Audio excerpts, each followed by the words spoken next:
তোর ওই ঝং ধরা মুখটা নিয়ে প্রতিদিন আমার চোখের সামনে ঘুরঘুর করিস কেন তুই?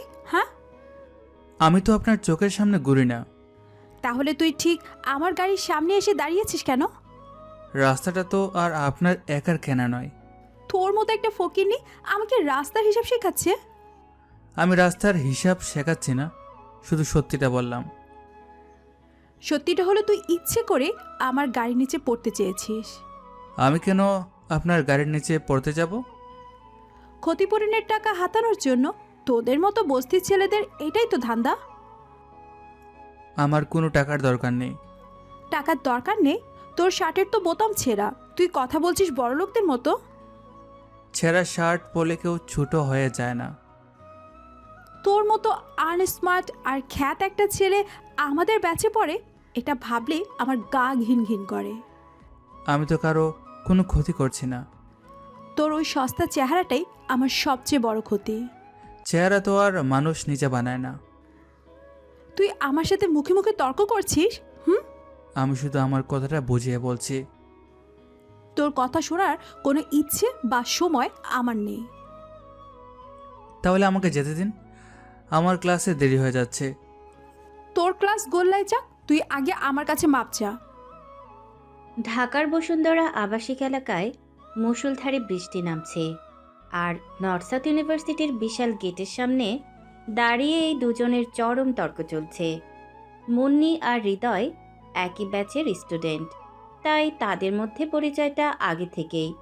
হৃদয় একটা শান্ত ভীত আর সাধারণ ছেলে, যার পরনে ফেড হয়ে যাওয়া একটা ঢোলা শার্ট আর কাঁধে পুরনো সেলাই করা ব্যাগ। অন্যদিকে মুন্নি হলো শহরের সবচেয়ে ধনী ব্যবসায়ী শিকদার গ্রুপের চেয়ারম্যানের অহংকারী মেয়ে। একটু আগেই মুন্নির সাদা রঙের অডি গাড়িটা তীব্র গতিতে এসে রাস্তার জমানো কাদা পানি ছিটকে দিয়েছে হৃদয়ের পুরো শরীরে। পায়ে হাই হিল, পরনে কালো শর্ট স্কার্ট আর ডিওরের দামি জ্যাকেট পরা মুন্নি গাড়ি থেকে নেমেই হৃদয়ের উপর চড়াও হয়েছে, কারণ তার মতে হৃদয় ইচ্ছে করে তার গাড়ির সামনে চলে এসেছিল। আমি কেন মাফ চাইব?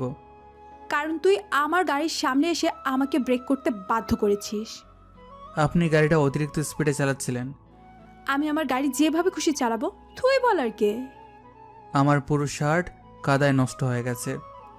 তোর ওই সস্তা শার্টের দাম কত? হ্যাঁ, 100 টাকা? সব কিছুর দাম টাকা দিয়ে মাপা যায় না। তোদের মতো ছোট লোকদের মুখে বড় বড় কথা মানায় না। ছোট লোক বা বড় লোক বলে তো কিছু নেই, সবাই মানুষ। তুই নিজেকে আমার সমান মানুষ ভাবিস? আমি শুধু স্টুডেন্ট হিসাবে নিজের অধিকারের কথা বলছি। স্কলারশিপের দয়ায় পড়ে আবার অধিকারের কথা বলছিস? স্কলারশিপ তো আমি মেধা দিয়ে পেয়েছি, কারো দয়া নয়। তোর ওই মেধার অহংকার আমি একদিন জুতো দিয়ে পিষে ফেলবো। আমি কারোর সাথে ঝামেলা চাই না। আমি এখন ক্লাসে যাব। তুই আমার কথার মাঝখান দিয়ে চলে যাবি? আমার আর কিছু বলার নেই। কিন্তু আমার তো অনেক কিছু করার আছে। হৃদয় মাথা নিচু করে পাশ কাটিয়ে চলে যেতে নিলে মুন্নির আগে গজগজ করতে করতে সামনে এসে পথ আটকে দাঁড়ায় এবং আচমকা খপ করে হৃদয়ের ভিজে যাওয়া শার্টের কলার শক্ত করে চেপে ধরে। এমন হ্যাচকা টানে হৃদয়ের মোটা ফ্রেমের চশমাটা খুলে কাদার মধ্যে পড়ে যায়। তোর ওই মরা চোখ দুটো তুলে আমার দিকে তাকা। গলাটা ছেড়ে দিন। তাকা আমার দিকে। যে ছেলেটা ইউনিভার্সিটিতে সারাক্ষণ মাথা নিচু করে থাকে, সে হঠাৎ চোখ তুলে তাকায় মুন্নির দিকে। হৃদয়ের চোখে এখন আর কোনো ভয় বা জড়তা নেই, বরং একটা শিকারীর মতো ঠান্ডা, তীক্ষ্ণ আর ভয়ঙ্কর দৃষ্টি।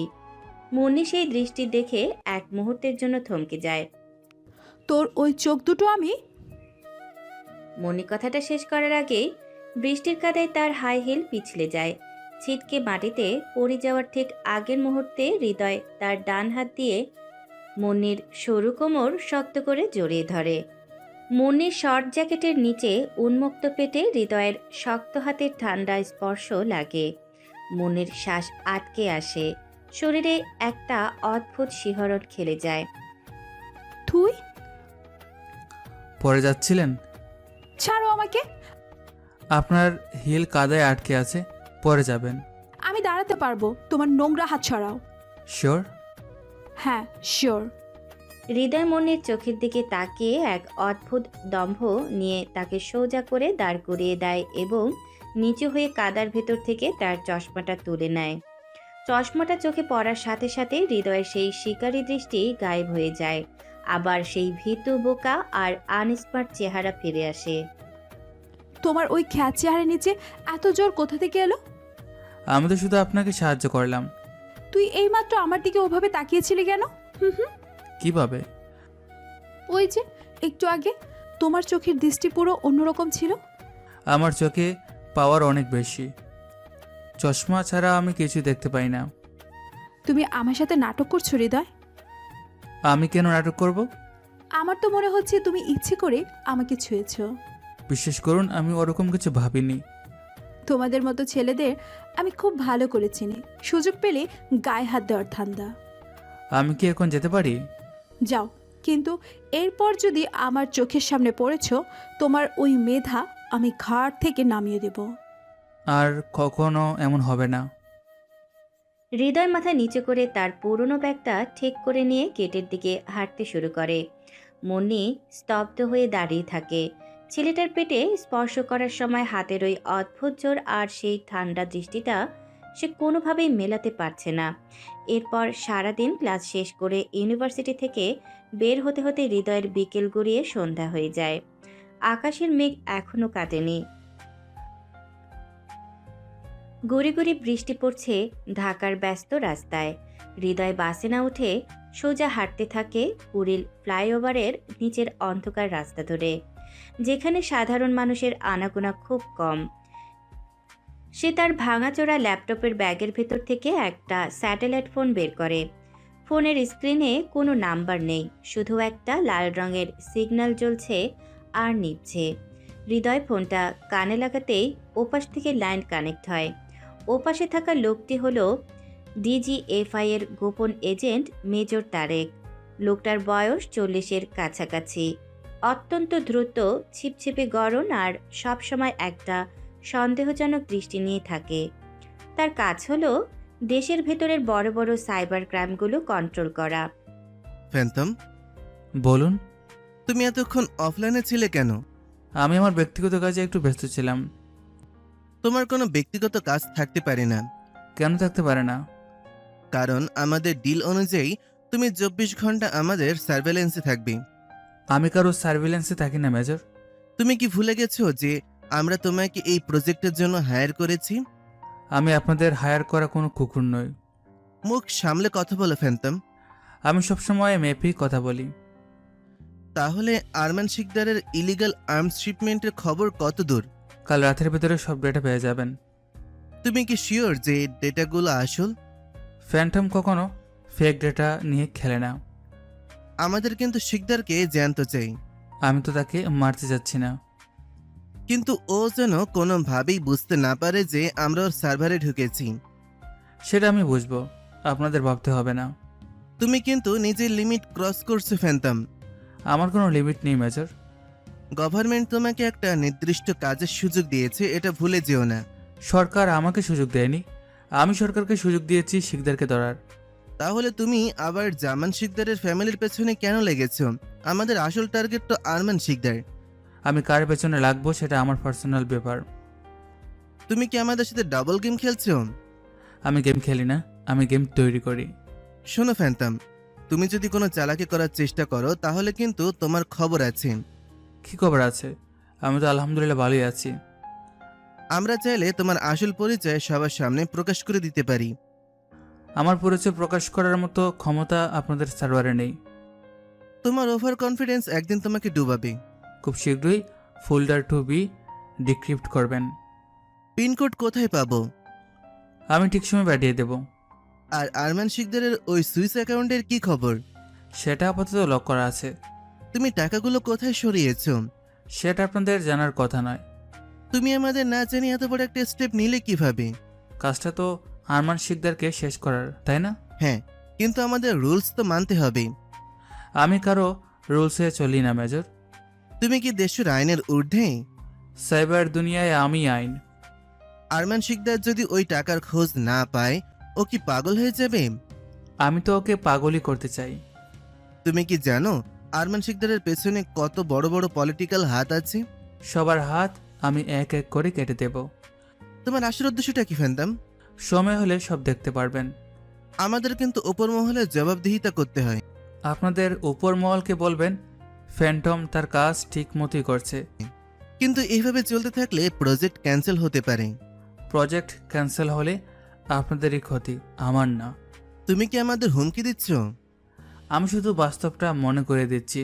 কাল সকালের মধ্যে যদি আমি ফোল্ডার না পাই, আমি কিন্তু অ্যাকশন নেব। ফোল্ডার পেয়ে যাবেন, কিন্তু আমার কাজে নাক গলাতে আসবেন না। আর তুমি কি জামান শিকদারের মেয়ে মুন্নির ব্যাপারে কিছু জানো? মুন্নির ব্যাপারে আমি সব জানি। ওর ওপর নজর রাখো। জামান শিকদার ওর মেয়েকে বাঁচাতে যে কোনো কিছু করতে পারে। মুন্নি এখন আমার রাডারে আছে। ওর কোনো ক্ষতি যেন না হয়, ও কিন্তু নির্দোষ। নির্দোষ মানুষেরও অনেক সময় প্রায়শ্চিত্ত করতে হয়। তুমি কি মেয়েটাকে টার্গেট করেছো? সেটা আমার আর শিকদারের মাঝখানের হিসাব। ফ্যান্টাম, আমি তোমাকে শেষবারের মতন ওয়ার্ন করছি। ওয়ার্নিং দেওয়াটা আপনাদের মানায় না মেজর। কথা শেষ করেই হৃদয় স্যাটেলাইট ফোনটা কেটে দেয় এবং নিজের ফের হয়ে যাওয়া জ্যাকেটের পকেটে ঢুকিয়ে নেয়। কুড়িল ফ্লাইওভারের একটা পিলারের হেলান দিয়ে সে একটা দামি সিগারেট ধরায়। অন্ধকারের ভেতর সিগারেটের ধোঁয়ার সাথে তার ঠোঁটের কোণে ফুটে ওঠে এক ভয়ঙ্কর শয়তানি হাসি। কথা বলা শেষ করে হৃদয় ধীর পায়ে হাঁটতে থাকে। রাতের ঢাকা শহরের নিয়ন আলো আর বৃষ্টির জল মিলেমিশে এক অদ্ভুত পরিবেশ তৈরি করেছে। সে একটা লোকাল বাসে উঠে বসে, জানালার কাছ দিয়ে বাইরের ঝাপসা শহরের দিকে তাকিয়ে থাকে। বাসটা এসে থামে ধানমন্ডির ২৭ নম্বরে। সেখান থেকে হেঁটে একটা বিশাল ডুপ্লেক্স বাড়ির সামনে এসে দাঁড়ায় হৃদয়। এই বাড়িটা তার নিজের বাবার, কিন্তু বাবার মৃত্যুর পর এই বাড়ির প্রতিটি ইটে যেন তার জন্য শুধু অবহেলা আর ঘৃণা লেখা আছে। বাড়ির ভেতরে ঢুকে হৃদয় দেখে ড্রয়িং রুমের বিশাল ঝাড়বাতি জ্বলছে। ডাইনিং টেবিলে বসে কফি খাচ্ছে তার সৎমা শিরিন। মহিলার বয়স ৫০ হলেও দামি শাড়ি আর মেকআপে সেটা ঢাকার আপ্রাণ চেষ্টা করে। হৃদয়ের ভেজা শরীর থেকে কার্পেটে পানি পড়ছে দেখে শিরিনের চোখ জ্বলে ওঠে। তুই কি চোখ দুটো অন্ধ হয়ে এই বাড়িতে ঢুকিস? বাইরে খুব বৃষ্টি হচ্ছিল। তোর ওই নোংরা শরীরের পানি আমার ইটালিয়ান কার্পেটে পড়েছে, সেটা কি তুই দেখতে পাচ্ছিস না? আমি পরিষ্কার করে দিচ্ছি। তুই পরিষ্কার করবি? তোর সারা জীবনের ইনকাম দিয়ে এই কার্পেটের ১ ইঞ্চিও কিনতে পারবি তুই? আমি তো শুধু মুছতে চেয়েছিলাম। তোর ওই নোংরা হাত দিয়ে আমার বাড়ির জিনিস ছোঁয়ার কোনো দরকার নেই। আমি তাহলে আমার ঘরে যাচ্ছি। দাঁড়া ওখানে, আগে আমার কথায় জবাব দে। কি কথা? গত মাসের কারেন্টের বিলটা জমা দিসনি কেন হারামজাদা? আমি তো বিলের টাকাটা অয়নকে দিয়েছিলাম। তুই আমার ছেলের নামে মিথ্যা কথা বলছিস। আমি মিথ্যা বলছি না। অয়ন বলেছিল ও ব্যাংকের দিকে যাবে, তাই টাকাটা ওর হাতে দিয়েছিলাম। আমার ছেলে তোর ওই সামান্য কয়টা টাকার জন্য চুরি করবে, এটা তুই আমাকে বিশ্বাস করতে বলিস? আমি চুরি করার কথা বলিনি, হয়তো ও জমা দিতে ভুলে গেছে। মুখে মুখে তর্ক করা তুই তোর ওই মরা মায়ের কাছ থেকে শিখেছিস, তাই না? মায়ের কথায় হৃদয়ের চোয়াল শক্ত হয়ে ওঠে, কিন্তু সে নিজেকে শান্ত রাখার চেষ্টা করে। মৃত মানুষকে নিয়ে কথা না বললে কি নয়? তোর মা তো একটা ভিখারি ছিল, আর তুই তার ভিখারি ছেলে। এই বাড়িতে তোরা শুধু আমার দয়ায় বেঁচে আছিস। বাড়িটা তো আমার বাবার ছিল। তোর বাবা ছিল মানে? তোর বাবা মরার আগে সব সম্পত্তি আমার আর অয়নের নামে লিখে দিয়ে গেছে। তোর জন্য তো শুধু ওই ছাদের উপরে স্যাঁতসেঁতে চিলেকোঠাটা রেখে গেছে। আমি তো এই বাড়ি থেকে কোনো অংশ দাবি করিনি। দাবি করার মতো তোর মুরদও নেই। তুই শুধু পারিস এই বাড়িতে বসে বসে গিলতে। আমি নিজের পড়ার খরচ নিজে চালাই। তুই পড়াশোনা করে একেবারে জজ ব্যারিস্টার হয়ে যাবি, তাই না? তোর মতো আনস্মার্ট আর অপদার্থ ছেলের জীবনেও কিচ্ছু করতে পারবি না। সেটা তো সময় বলবে। তোর এই বড় বড় কথা শুনলে না আমার গা জ্বলে যায়। তুই একদম তোর ওই ঘাততেলা বাপের মতো হয়েছিস। শিরিন রাগে কাঁপতে কাঁপতে তার হাতের গরম কফির মগটা সজোরে ছুঁড়ে মারে হৃদয়ের দিকে। মগটা হৃদয়ের বুকে লেগে মেঝেতে পড়ে ভেঙে টুকরো টুকরো হয়ে যায়। ফুটন্ত গরম কফিতে হৃদয়ের শার্ট ভিজে তার বুকটা মারাত্মকভাবে পুড়ে যায়। চামড়া লাল হয়ে যায় সাথে সাথে, কিন্তু হৃদয়ের মুখে কোনো এক্সপ্রেশন নেই। সে একটুও শব্দ করে না, কারণ সে যদি এখন রিয়্যাক্ট করে বা নিজের ভেতরের ক্ষোভ প্রকাশ করে, তবে তার আসল পরিচয় সামনে আসার ঝুঁকি। দাঁড়িয়ে দাঁড়িয়ে কি দেখছিস? যা আমার চোখের সামনে থেকে।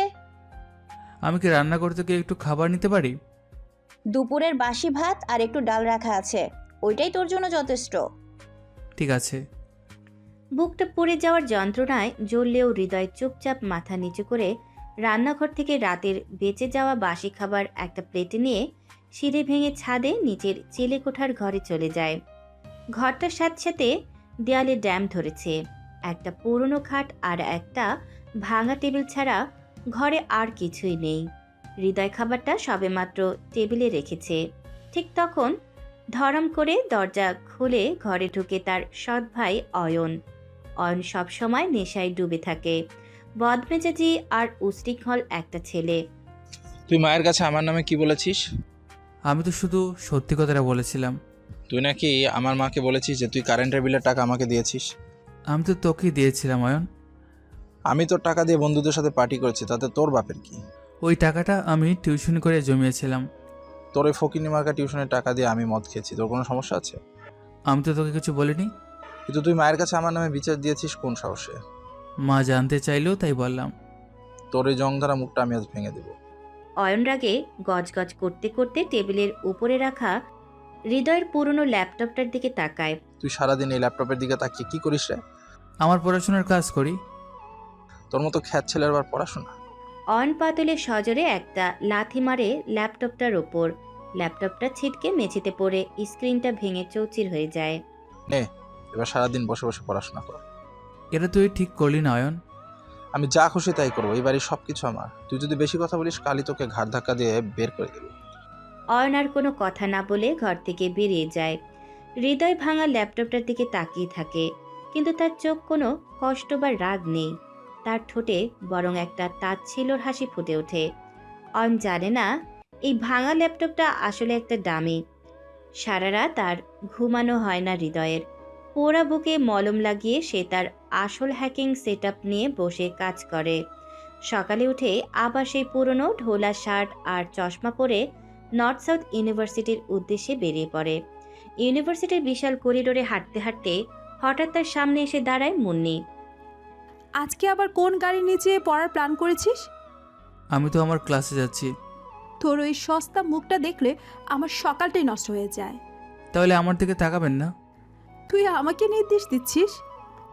আমি শুধু সাবধান দিলাম। কালকের ঘটনার পর তোর তো আমার সামনে মাথা নিচু করে থাকার কথা। আমি তো কোনো অন্যায় করিনি, মাথা কেন নিচু করব? তোর ওই তারামি আমি আজকে সোজা করে দেব।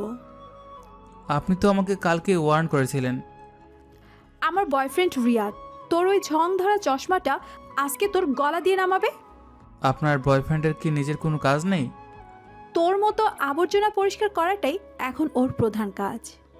আবর্জনা তো সময় হলে এমনিতে পরিষ্কার হয়ে যায়। তুই খুব বড় বড় কথা বলছিস হৃদয়, এর ফল কিন্তু খুব খারাপ হবে। ফল খারাপ হবে নাকি ভালো সেটা তো সময় বলবে। তুই আমার সাথে এমন একটা টোনে কথা বলছিস কেন, যেন তুই আমার চেয়ে অনেক বড় কিছু।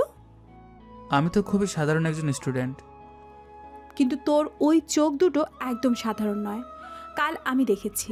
মানুষ যা দেখতে চায় অনেক সময় ভুল করে সেটাই দেখে। আমি কোনোদিন ভুল দেখি না। তাহলে হয়তো আপনি এখনো আসল সত্যিটা দেখতে পাননি। কি সত্যি? এই যে দুনিয়াটা শুধু আপনার বাবার টাকায় ঘুরে না।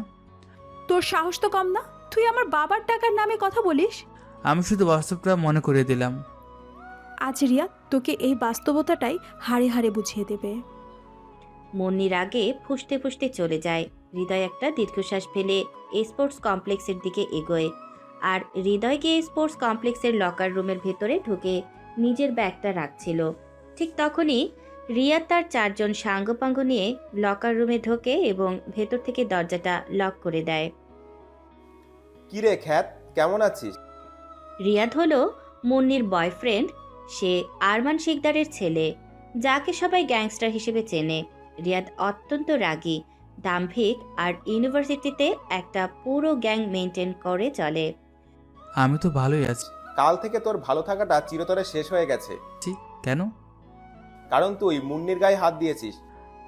আমি গায়ে হাত দিইনি, উনি পড়ে যাচ্ছিলেন বলে আমি শুধু সাহায্য করেছি।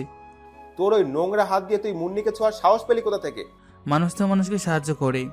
তুই মানুষ না, তুই একটা রাস্তার কুকুর। রাস্তার কুকুরদের কিন্তু কামড় খুব বিষাক্ত হয়। তুই আমাকে ভয় দেখাচ্ছিস? আমি তো শুধু সাধারণ জ্ঞানের কথা বললাম। তোর জ্ঞান আমি আজকে লকার রুমের ফ্লোরে ঘষে দেব। রিয়াদ পাশ থেকে একটা ভারী হকি স্টিক তুলে নেয়। হৃদয়ের চোখে মুখে কোনো ভয় নেই। সে খুব শান্তভাবে নিজের হাতের পুরনো ক্যাসিও ঘড়িটার দিকে তাকায়। তোর সময় শেষ হয়ে গেছে, ঘড়ি দেখে আর লাভ নেই। সময় কখনো শেষ হয় না রিয়াদ, সময় শুধু বদলায়। আজকের পর তুই আর এই ইউনিভার্সিটিতে পা রাখার সাহস পাবি না। রিয়াদ সজোরে হকি স্টিক দিয়ে হৃদয়ের পিঠে আঘাত করে। হৃদয় একটুও শব্দ করে না, শুধু দাঁতে দাঁত চেপে সহ্য করে। কিরে, ব্যথা লাগলো? ব্যথা তো শরীরের হয়, মনের না। তোর ওই মন আমি আজকে ভেঙে চুরমার করে দেব। রিয়াদ এবার হৃদয়ের পেটে হকি স্টিক দিয়ে একটা মারাত্মক জোরে বাড়ি মারে। হৃদয় ছিটকে গিয়ে লকারের ওপর পড়ে। কাল রাতের পোড়া বুকে আঘাত লাগায়, সেখান থেকে রক্ত বের হতে শুরু করে। সাদা টাইলসের মেঝেতে রক্তের দাগ লেগে যায়। তোর মতো খ্যাত ছেলের মুন্নির দিকে তাকানোর সাহস হয় কি করে? আমি তো কারোর দিকে তাকাই না। কিন্তু মুন্নি বলেছে তুই নাকি কাল ওর দিকে খুব অদ্ভুতভাবে তাকিয়েছিলি। চোখ থাকলে তো মানুষ তাকাবেই। তোর ওই চোখ দুটো আমি আজকেই গেলে দেব। রিয়াদ আবার হকি স্টিক তুলে নেয় এবং হৃদয়ের পিঠে পরপর কয়েকটা বাড়ি মারে। হৃদয় মেঝেতে হাঁটু গেড়ে বসে পড়ে, কিন্তু তার চোখ এখনো রিয়াদের দিকে। তোর চোখে এখনো দম্ভ কেন রে? দম্ভ তো আপনাদের মতো মানুষদের থাকে, আমার শুধু সক্ষমতা আছে। তোর সহ্য ক্ষমতা আমি আজকে শেষ করে ছাড়বো। আপনি কিছু আপনার সময় নষ্ট করছেন রিয়াদ। আমার অনেক সময় আছে। কিন্তু আপনার বাবার তো সময় খুব কম। তুই আমার বাবাকে এর মধ্যে টানছিস কেন? আমি টানছি না, সময় তাকে টানছে। তোর মতো ভিখারির ছেলে আরমান সিকদারের নাম মুখে নেয় কোন সাহসে? নাম তো সবাই নিতে পারেন, কিন্তু হিসাব কজন নিতে পারি? তুই কি পাগল হয়ে গেলি মার খেয়ে? পাগল তো আপনি হবেন খুব তাড়াতাড়ি। রিয়াদ রেগে গিয়ে হৃদয়ের কলার চেপে ধরে তাকে মেঝের উপর থেকে টেনে তোলে। হৃদয়ের মুখ দিয়ে রক্ত ঝরছে, কিন্তু সে রিয়াদের চোখের দিকে তাকিয়ে একটা অদ্ভুত ঠান্ডা হাসি দেয়। তুই হাসছিস? হাসবো না তো কি করব? আপনাদের এই ছোট ছোট রাগগুলো দেখলে আমার খুব হাসি পায়। আমি তোকে খুন করে ফেলবো।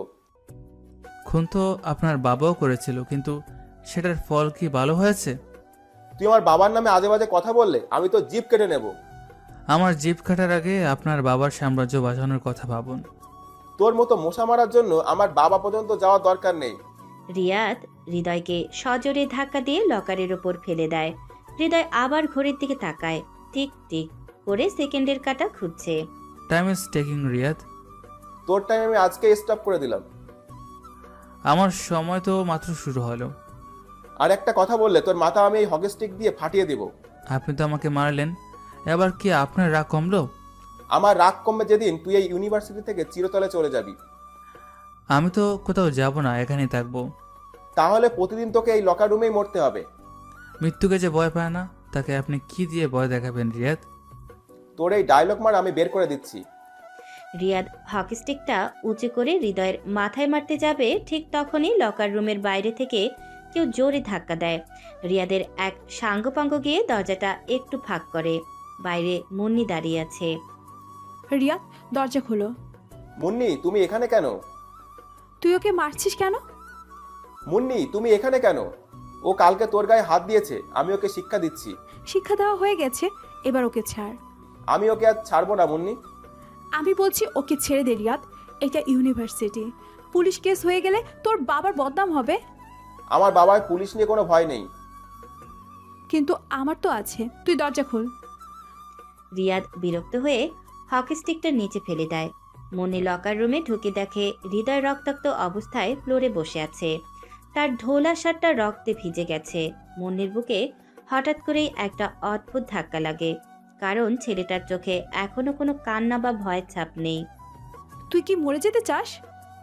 আমি তো বেঁচে থাকার জন্যই লড়াই করছি। তোর এই বড় বড় কথার জন্য তোর এই অবস্থা। অবস্থা তো আজ আমার খারাপ, কাল হয়তো অন্য কারো খারাপ হবে। তুই এখনো আমাকে জ্ঞান দিচ্ছিস? আমি তো জ্ঞান দিচ্ছি না, আমি সত্যিটা বলছি। তোর এই সত্যি একদিন তোকে কবরে পাঠাবে। কবরে তো সবাইকে একদিন যেতেই হবে। রিয়াদ, তুই আয় এখান থেকে। এই খ্যাটটার সাথে কথা বলো পাপ। আজকের মতো বেঁচে গেলি তুই, কিন্তু এরপর যদি মুন্নির আশেপাশে দেখেছি আমি তোকে জ্যান্ত পুঁতে ফেলবো। আমি তো কারো আশেপাশে যাই না, সবাই আমার আশেপাশে চলে আসে। তুই আবার মুখে মুখে তর্ক করছিস। রিয়াদ বাদ দে, ও তো একটা রাস্তার ভিখারি। চল এখান থেকে। রিয়াদ আর মুন্নি লকার রুম থেকে বেরিয়ে যায়। হৃদয় একা পড়ে থাকে সেই রক্তমাখা মেঝেতে। সে খুব ধীরে সুস্থে উঠে দাঁড়ায়। নিজের চশমাটা পকেট থেকে বের করে চোখে পড়ে। তার ঠোঁটের কোণে একটা ভয়ঙ্কর শয়তানি হাসি ফুটে ওঠে। সে নিজের ঘড়ির দিকে তাকিয়ে বিড়বিড় করে বলে, খেলা তো সবে শুরু রিয়াদ, তোদের এই অহংকার আমি তোদের বাবার রক্ত দিয়ে ধুয়ে দেব। লকার রুমের এই ভয়াবহ মারধরের পর অনেকটা সময় পেরিয়ে গেছে। রাত এখন 2টো বাজে। ঢাকা শহরের ব্যস্ত কোলাহল থেমে গিয়ে চারদিক একদম নিস্তব্ধ। বাইরে কেবল একটানা বৃষ্টির শব্দ। ধানমন্ডির সেই ডুপ্লেক্স বাড়ির চিলেকোঠার ড্যাম ধরা অন্ধকার ঘরে একটা পুরনো বিছানার উপর রক্তাক্ত অবস্থায় শুয়ে আছে হৃদয়। তার সারা গায়ে রিয়াদের হকি স্টিকের কালশিটে দাগ। ঠোঁট কেটে রক্ত জমাট বেঁধে আছে। হৃদয় খুব ধীরে সুস্থে বিছানা থেকে উঠে দাঁড়ায়। শরীরে প্রচণ্ড ব্যথা থাকলেও তার চোখে মুখে কোনো কষ্টের ছাপ নেই। মেঝের ওপর অয়নের ভেঙে দেওয়া ল্যাপটপটা পড়ে আছে। সে পা দিয়ে সেটাকে একপাশে সরিয়ে দেয়। ওই সস্তা ল্যাপটপটা শুধুই একটা দামি ছিল, বাড়ির মানুষদের ধোঁকা দেওয়ার জন্য। হৃদয় তার পুরনো কাঠের খাটটা এক হাতে ধাক্কা দিয়ে একটু সরিয়ে দেয়। খাটের নিচের ফ্লোরে একটা কার্পেট বিছানো। সেটা সরাতেই একটা মেটালের স্লাইডিং ডোর বেরিয়ে আসে। দরজার ফিঙ্গারপ্রিন্ট প্যানেলে হৃদয় তার ডান হাতের বুড়ো আঙুল ছোঁয়াতেই একটা যান্ত্রিক শব্দ করে দরজাটা খুলে যায়। মাটির নিচে সেই গোপন প্রকোষ্ঠ থেকে ধীরে ধীরে উপরে উঠে আসে 3টি মাল্টি স্ক্রিন যুক্ত হাই অ্যান্ড হ্যাকিং সেটআপ এবং শক্তিশালী স্যাটেলাইট রিসিভার। মুহূর্তের মধ্যে চিলেকোঠার স্যাঁতস্যাঁতে ঘরটা একটা অত্যাধুনিক সাইবার কন্ট্রোল রুমে পরিণত হয়। হৃদয় তার রক্তাক্ত শার্টটা খুলে ফেলে এবং একটা কালো রঙের হাইটেক হেডফোন কানে পরে নেয়। স্ক্রিনগুলো এক এক করে জ্বলে ওঠে আর পুরো ঘরে একটা নীলচে আলো ছড়িয়ে পড়ে এবং তার সিস্টেম কথা বলতে শুরু করে। Welcome back Phantom. আমার সিকিউরিটি প্রোটোকলগুলো চেক করো। সবগুলো ভিপিএন লেয়ার অ্যাক্টিভ আছে। আপনার আইপি অ্যাড্রেস এই মুহূর্তে আইসল্যান্ডের একটা ডামি সার্ভারে বাউন্ড করছে। ক্রিপ্টো ওয়ালেটের কি অবস্থা? আপনার 7টি ডার্ক ওয়েব ওয়ালেটে মোট ব্যালেন্স এখন $3 বিলিয়ন। ফান্ড সম্পূর্ণ সুরক্ষিত। গুড, এবার প্রজেক্ট রিভেঞ্জ ইনিশিয়েট করো। টার্গেট কনফার্ম করুন। রিয়াদের বাবা আরমান শিকদারের front company Sikdar shipping corporation. Searching target locked. কোম্পানির মেইন সার্ভারে কানেক্ট করার চেষ্টা করা হচ্ছে। ওদের প্রাইমারি ফায়ারওয়াল বাইপাস করো। Bypassing warning. সার্ভারে 256 বিট এনক্রিপশন ফিল্ড লাগানো আছে। Access denied. অটোমেটেড বাইপাস বন্ধ করো। ম্যানুয়াল কন্ট্রোল প্যানেল অন করো। ম্যানুয়াল কন্ট্রোল ট্রান্সফার করা হলো। হৃদয়ের আঙুলগুলো কিবোর্ডের ওপর ঝড়ের বেগে চলতে শুরু করে। স্ক্রিনের পর স্ক্রিন সবুজ রঙের কোডিং চোখের পলকের নিচে নেমে যাচ্ছে। যে ছেলেটা সারাদিন বোকা আর আনস্মার্ট সেজে থাকে সে এখন সাইবার দুনিয়ার একজন অপ্রতিরোধ্য দানব। আমি গত সপ্তাহে ওদের সার্ভারে যে ট্রোজান হর্স পুশ করেছিলাম সেটা রান করো। পোর্ট 8080 এখন ওপেন। এবার এদের হিডেন ডেটাবেসে ঢুকো। Access granted. আপনি এখন আরমান শিকদারের মেইন সার্ভারের ভেতরে আছেন।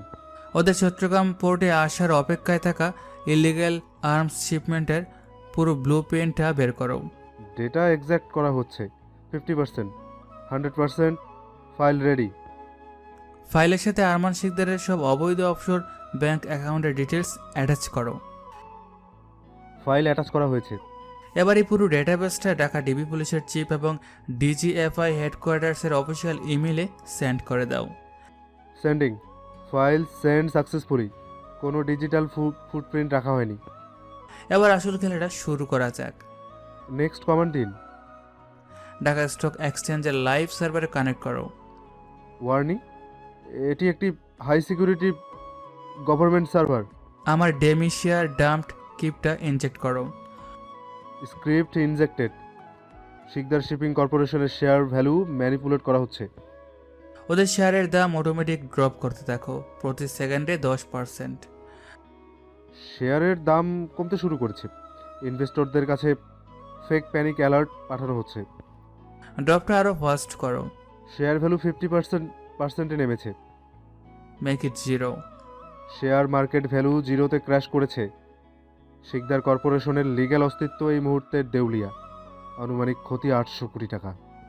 হৃদয় কিবোর্ড থেকে হাত সরিয়ে একটা দামি রিভলভিং চেয়ারে হেলান দিয়ে বসে। স্ক্রিনের আলোয় তার রক্তাক্ত মুখে এক চিলতে শয়তানি হাসি ফুটে ওঠে। সে নিজেই মনে ফিসফিস করে বলে, এটা তো শুধু ওয়ার্ম আপ ছিল রিয়াদ, তোদের ধ্বংসের মাত্র 16। ঠিক তখনই হৃদয়ের হাই সিকিউরিটি স্যাটেলাইট লাইনটা বেজে ওঠে। স্ক্রিনে লেখা ওঠে কলার মেজর তারেক, DGFI।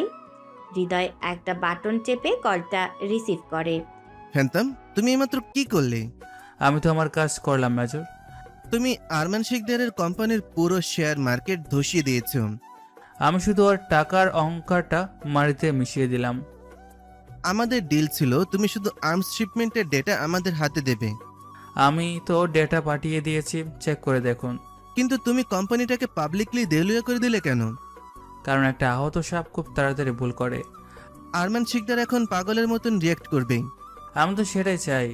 তুমি কি ডিবি পুলিশকেও সব ডেটা পাঠিয়েছো? হ্যাঁ, একটু আগে পাঠিয়েছি। তুমি আমাদের না জেনে ডিবিকে এর মধ্যে কেন জড়ালে? কারণ খেলাটা শুধু আপনাদের একার নয়। তুমি একটা বিপজ্জনক গেম খেলছো ফ্যান্টম। গেমটা তো আমিই বানিয়েছি মেজর। যদি ডিবি পুলিশ আরমানকে আমাদের আগে ধরে ফেলে তাহলে আমাদের পুরো মিশন ফেল হবে। ডিবিওকে ধরতে পারবে না। তুমি এত শিওর হচ্ছ কিভাবে? কারণ আরমান এখন পালাবে। কোথায় পালাবে? আমার পাতা ফাঁদের দিকে। তুমি আমাদের কাছ থেকে অনেক কিছু লুকাচ্ছ ফ্যান্টম। আমি শুধু রেজাল্ট দিচ্ছি, আপনাদের এত কিছু জানার দরকার নেই। আমাদের ওপর মহল কিন্তু তোমার এই পাগলামি মেনে নেবে না। উপর মহলকে বলবেন হাত করে রেডি রাখতে। যদি পরিস্থিতি হাতের বাইরে চলে যায় আমরা কিন্তু তোমাকে চিন্তা অস্বীকার করব। আপনারা তো আমাকে এমনিতেও চেনেন না। আরমান শিকদার কিন্তু চুপ করে বসে থাকবে না। ওর চুপ করে থাকার সময় শেষ হয়ে গেছে। তোমার পরবর্তী টার্গেট কে? ওর ছেলে রিয়াদ। রিয়াদ তো একটা গ্যাংস্টার, ওকে খাটাতে যেও না। ও গ্যাংস্টার নয়, ওর বাবার অহংকারের একটা পুতুল মাত্র। তুমি কি রিয়াদকে টার্গেট করে আরমানকে ভাঙতে চাচ্ছ? রিয়াদ আজ আমার গায়ে হাত তুলেছে মেজর। তুমি পার্সোনাল রিভেঞ্জ আর প্রফেশনাল কাজ একসাথে মিলিয়ে ফেলছো। আমার কাছে দুটি সমান। দেখো ফ্যান্টম, এই মিশনে যে কোনো সিভিলিয়ানের গায়ে যেন আঁচড় না লাগে। আমার যুদ্ধে কোনো সিভিলিয়ন নেই, সবে অপরাধী। আমি তোমাকে শেষবারের মতন ওয়ার্ন করছি। মেজর তারেক আর কোনো কথা বলার আগে হৃদয় লাইনটা ডিসকানেক্ট করে দেয়। সে হেডফোনটা খুলে টেবিলের উপর রাখে এবং তার প্যানেলের দিকে তীক্ষ্ণ দৃষ্টিতে তাকায়। রাতের এই শ্বাসরুদ্ধকর হ্যাকিংয়ের পর সকালের ঝলমলে আলো ফোটে ঢাকা শহরে। গুলশানের এক নামি দামি বুটিক শপে বন্ধুদের সাথে শপিং করতে এসেছে মুন্নি। তার চোখে মুখে বরাবরের মতোই সেই অহংকার আর দাম্ভিকতা। ওই ব্ল্যাক ড্রেসটা প্যাক করে দিন। ম্যাম, আপনার বিল হয়েছে 1,20,000 টাকা। এই নিন আমার কার্ড, পিন নাম্বার তো জানেনই। ম্যানেজার কার্ডটা সোয়াইপ মেশিনে পাঞ্চ করার পর কিছুক্ষণ স্ক্রিনের দিকে তাকিয়ে থেকে ইতস্তত করতে থাকে। ম্যাম, আপনার কার্ডটা তো ডিক্লাইন দেখাচ্ছে। ডিক্লাইন মানে কি? আপনি মেশিন ঠিকমতো ইউজ করতে জানেন না? ম্যাম, আমি 2বার ট্রাই করেছি, ব্যাংক থেকে ট্রানজ্যাকশন ব্লক করা হয়েছে। ফালতু কথা বলবেন না। আপনি জানেন ওই কার্ডের লিমিট কত? আমি জানি ম্যাম, কিন্তু সিস্টেমে দেখাচ্ছে আপনার অ্যাকাউন্ট ফ্রিজ করা। আপনার সাহস তো কম না। আপনি আমাকে বলছেন আমার অ্যাকাউন্ট ফ্রিজ? ম্যাম প্লিজ রাগ করবেন না, আমি তো শুধু মেশিনের মেসেজটা পড়ে শোনালাম। আমি জামান শিকদারের মেয়ে, আমার কার্ড ব্লক করার সাহস এই দেশের কোনো ব্যাংকেরই নেই। আপনি চাইলে অন্য কোনো কার্ড দিয়ে ট্রাই করতে পারেন। আমি অন্য কার্ড কেন দেব? আপনি এখনই ব্যাংকে কল করুন। ম্যাম, আমার মনে হয় আপনার নিজেরই একবার কথা বলে দেখা উচিত।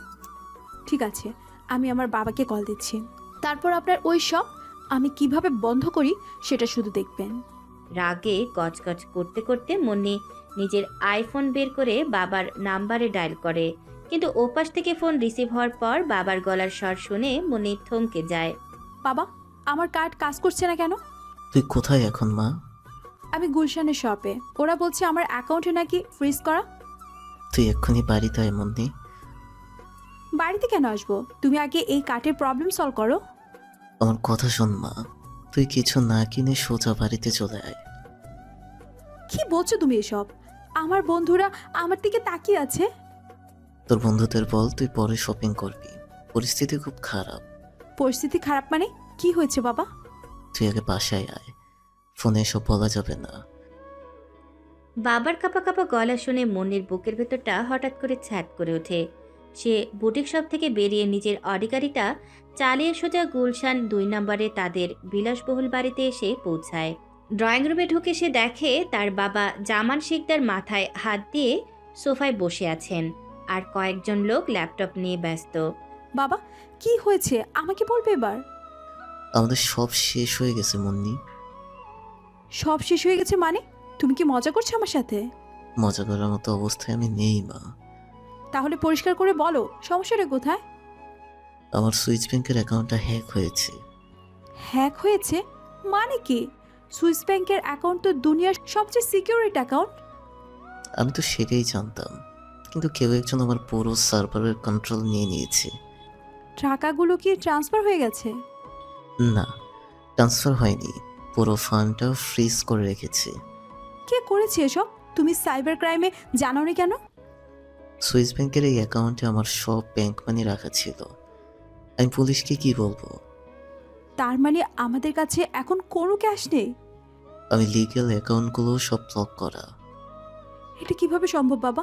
তোমার এত বড় আইটি টিম কি করছে? তারা সকাল থেকে চেষ্টা করছে, কিন্তু হ্যাকার এতই ভয়ঙ্কর যে সে সিস্টেমে ঢোকার কোনো রাস্তাই খোলা রাখেনি। হ্যাকার কি কোনো টাকা ডিমান্ড করেছে? না, সেগুলো মুক্তিপণ চায়নি। তাহলে সে কি চায়? সে শুধু আমার ল্যাপটপের স্ক্রিনে একটা মেসেজ ভাসিয়ে রেখেছে। কি message? Arrogance has a price.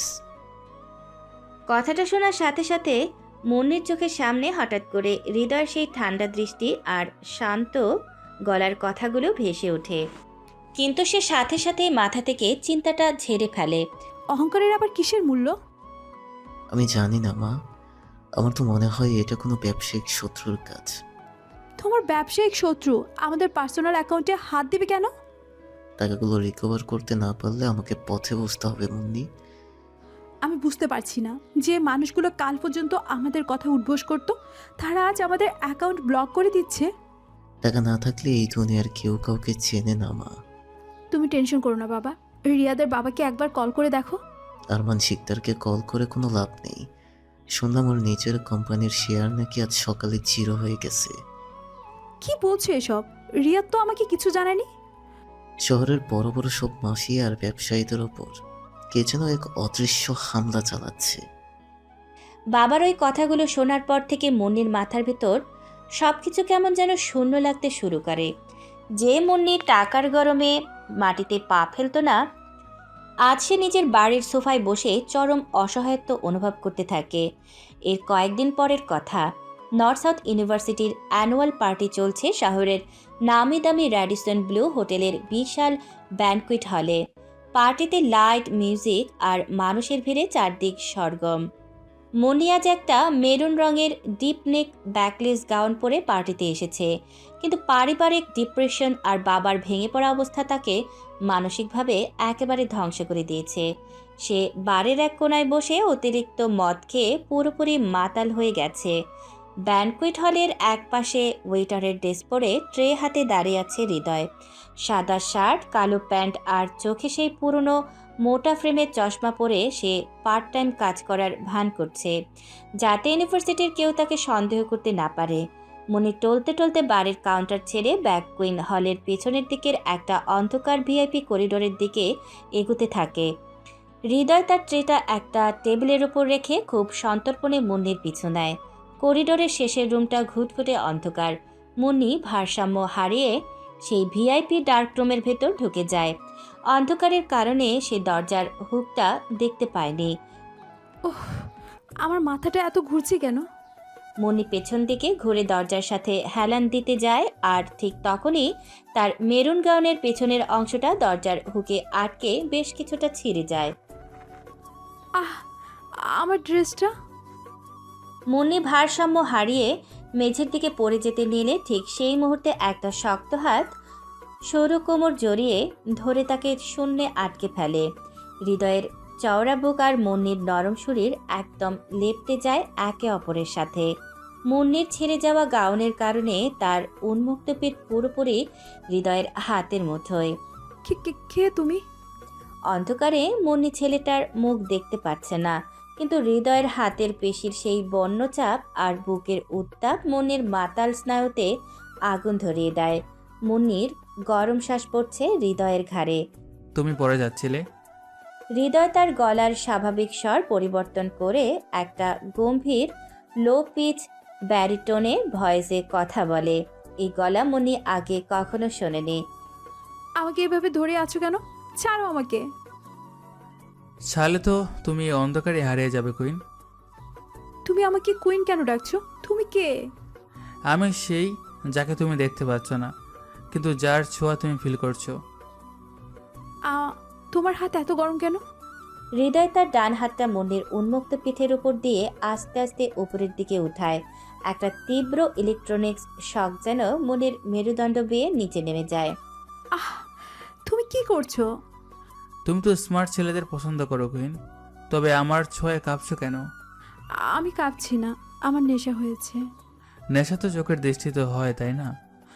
তোমার গলার আওয়াজটা এত গম্ভীর কেন? আমার অনেক ভয় করছে। ভয় পাচ্ছ নাকি এই ছোঁয়াটা এনজয় করছো? তুমি লিমিট ক্রস করছো। আমার তো কোনো লিমিট নেই। হৃদয় মুন্নিকে আরও শক্ত করে নিজের বুকের সাথে চেপে ধরে। মুন্নি ছাড়িয়ে যাওয়ার চেষ্টা করলেও সেই বন্য শক্তির কাছে সে হার মানতে বাধ্য হয়। আমাকে ছেড়ে দাও প্লিজ, কেউ দেখে ফেলবে। এই ডার্ক রুমে তুমি আর আমি ছাড়া আর কেউ নেই। তুমি কি আমাকে ব্ল্যাকমেল করতে চাও? আমি চাইলে এই মুহূর্তে তোমার সব কিছু চিনে নিতে পারি। আমার কাছে তো এখন আর কিছুই নেই, আমার বাবার সব টাকা। আমি টাকার কথা বলছি না।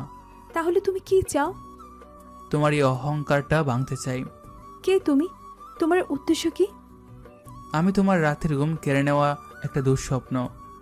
হৃদয় অন্ধকারে মুন্নির কানের একদম কাছে মুখ নিয়ে ফিসফিস করে কথাগুলো বলে। তার গরম নিঃশ্বাস মুন্নির ঘাড়ে পড়তে মুন্নির শরীরে একটা অদ্ভুত শিহরণ খেলে যায়। এই প্রথম মুন্নির মনে কোনো পুরুষের জন্য তীব্র কামনা আর ভয় একসাথে জন্ম নেয়। তোমার ছোঁয়া এত ওয়াইন্ড কেন? কারণ আমি পৌষ মানতে শিখিনি।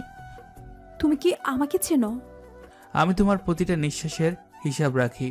তুমি আমাকে পাগল করে দিচ্ছ। পাগল তো তুমি এমনিতেই হয়ে যাবে খুব তাড়াতাড়ি। হৃদয় আচমকা মুন্নিকে ছেড়ে দিয়ে অন্ধকারের ভেতরে এক পা পিছিয়ে যায়। মুন্নি দেয়াল ধরে কোনো মতে নিজেকে সামলে নেয়। কোথায় গেলে তুমি? কোনো উত্তর আসে না। মুন্নি কাপা হাতে নিজের ফোনের ফ্ল্যাশলাইট অন করে দেখে পুরো ডার্ক রুম ফাঁকা। লোকটা যেন হাওয়ায় মিলিয়ে গেছে।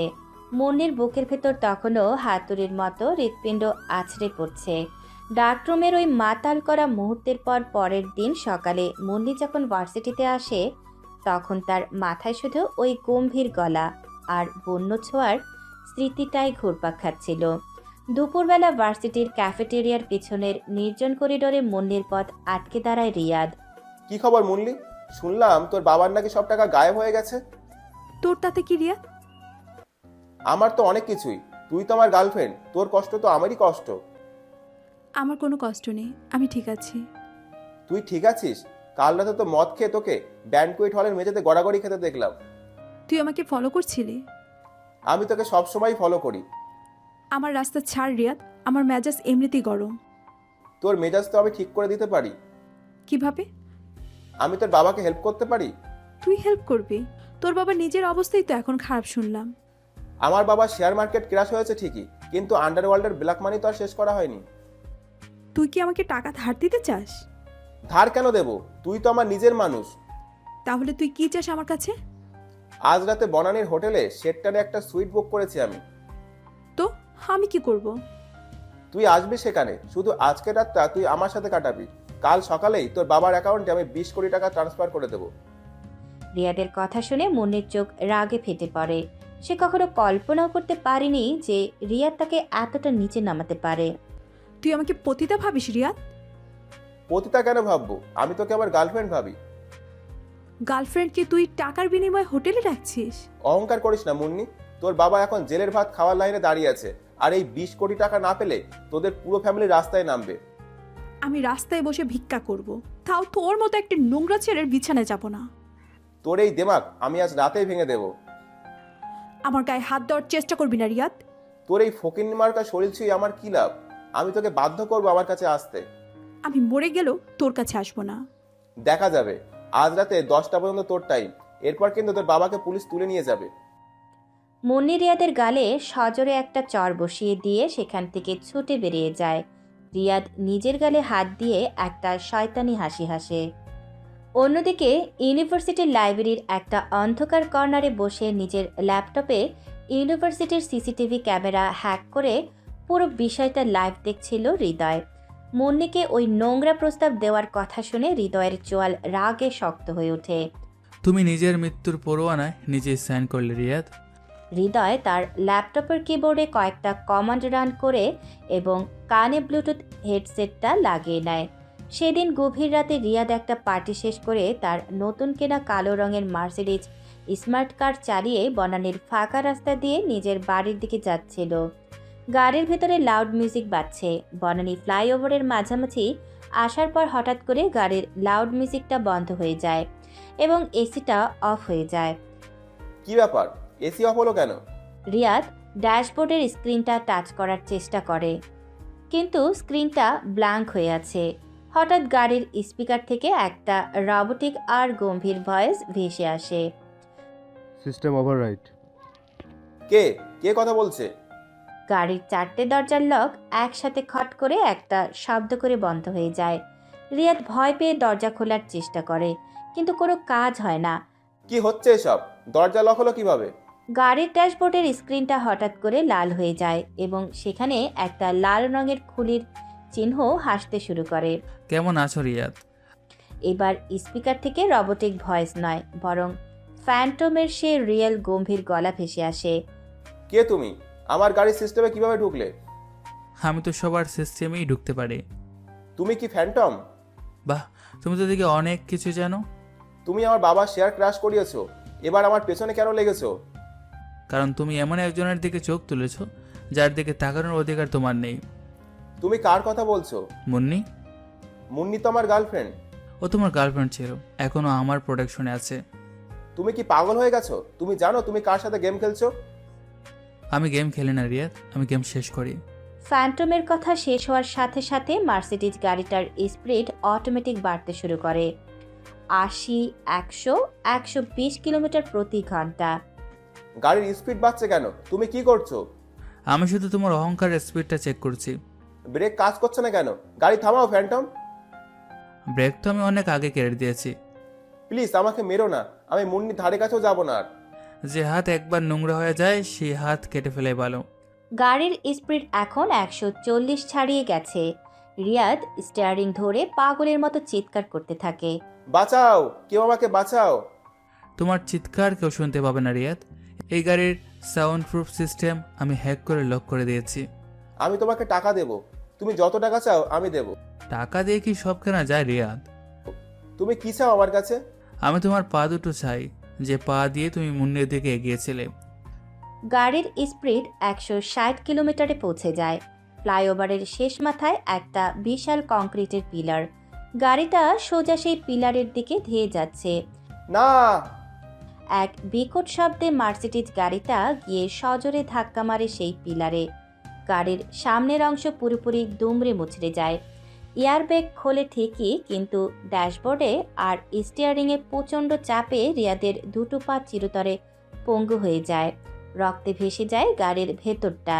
ফ্লাইওভারের থেকে কিছুটা দূরে একটা উঁচু ফুটওভার ব্রিজের ওপর দাঁড়িয়েছিল হৃদয়। তার পরনে কালো জ্যাকেট আর মুখে একটা দামি সিগার। রাতের হিমেল বাতাসে সিগারের ধোঁয়া উঠছে। হৃদয়ের হাতের স্মার্ট ওয়াচ হঠাৎ করে ভাইব্রেট করে ওঠে। স্ক্রিনে একটা মেসেজ পপ আপ করে। Target neutralised. হৃদয় সিগারটা নিচে ফেলে দিয়ে জুতো দিয়ে পিষে দেয়। ফ্লাইওভারের দিকে তাকিয়ে সে একটা ঠান্ডা হাসি হাসে।